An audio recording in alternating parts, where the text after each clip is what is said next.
សួស្តីមិត្តគុណនិយមទាំងអស់គ្នាថ្ងៃនេះដែរខ្ញុំនាំអ្នកទាំងអស់គ្នាទៅស្វែងយល់អំពីការ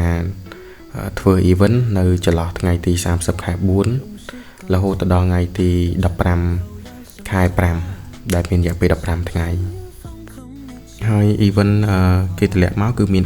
4ទី1គឺយើងវាយមេទី2លេងអុកទី3ដើរត្រីទី4ថតរូបអញ្ចឹងខ្ញុំចូលមកវាយមេហើយចំពោះមេហ្នឹងគឺគេបើកតាមថ្ងៃមួយថ្ងៃមួយវគ្គអញ្ចឹងយើងបច្ចុប្បន្នអាចវាយបាន2បន្ទាប់មកយើង select ដាក់ skin នៃដាវ event នេះចំណុចសំខាន់របស់វាគឺគេអាចឲ្យយើងប្រើប្រាស់អាវុធហើយនឹង effect នៃ skill បានតាមការ free របស់ event អញ្ចឹងយើងចុចកន្លែងពណ៌បៃតងទៅកន្លែងពណ៌មាសហ្នឹងបន្ទាប់មកយើង select យកអាវុធដែលយើងចង់បានអញ្ចឹងអាវុធនេះគេឲ្យ2នេះយើងចង់ប្រើមួយណាយើងចុចមួយហ្នឹងទៅបន្ទាប់មកយើងចុចថយក្រោយបន្ទាប់មកទៀតយើងចុចទៅ Series skill យើងចង់បាន effect យ៉ាងម៉េចអញ្ចឹងអានេះគេឲ្យប្រើ effect នាគអញ្ចឹងខ្ញុំមក select យក effect នាគ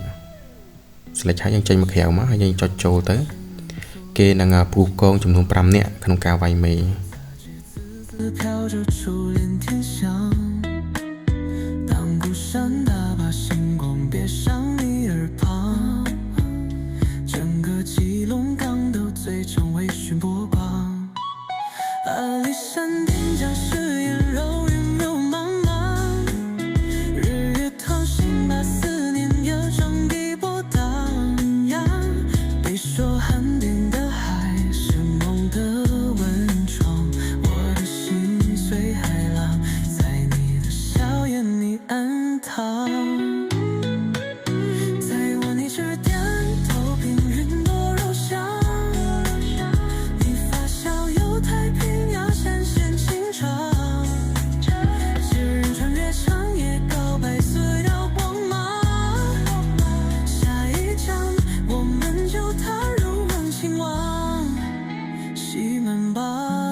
梦想的光，手中车飘连着未知远方，台湾的情歌在岁月里悠扬，在万里之巅头平云朵如香，你发笑有太平洋纤纤情长，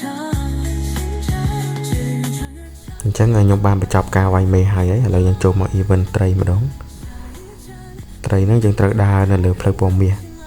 យើងចុចកន្លែង event ហ្នឹងមកដើរទៅចិត្តអូតហើយយើងចុចចូល event ហ្នឹងទៅបន្ទាប់មកយើងធ្វើម៉េច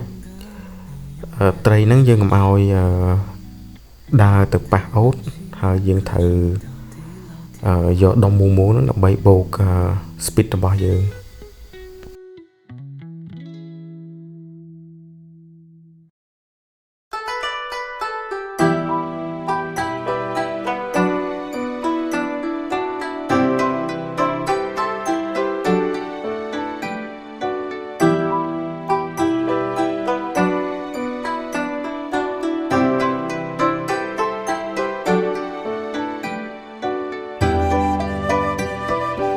អញ្ចឹងខ្ញុំបានបញ្ចប់ event ត្រីហើយ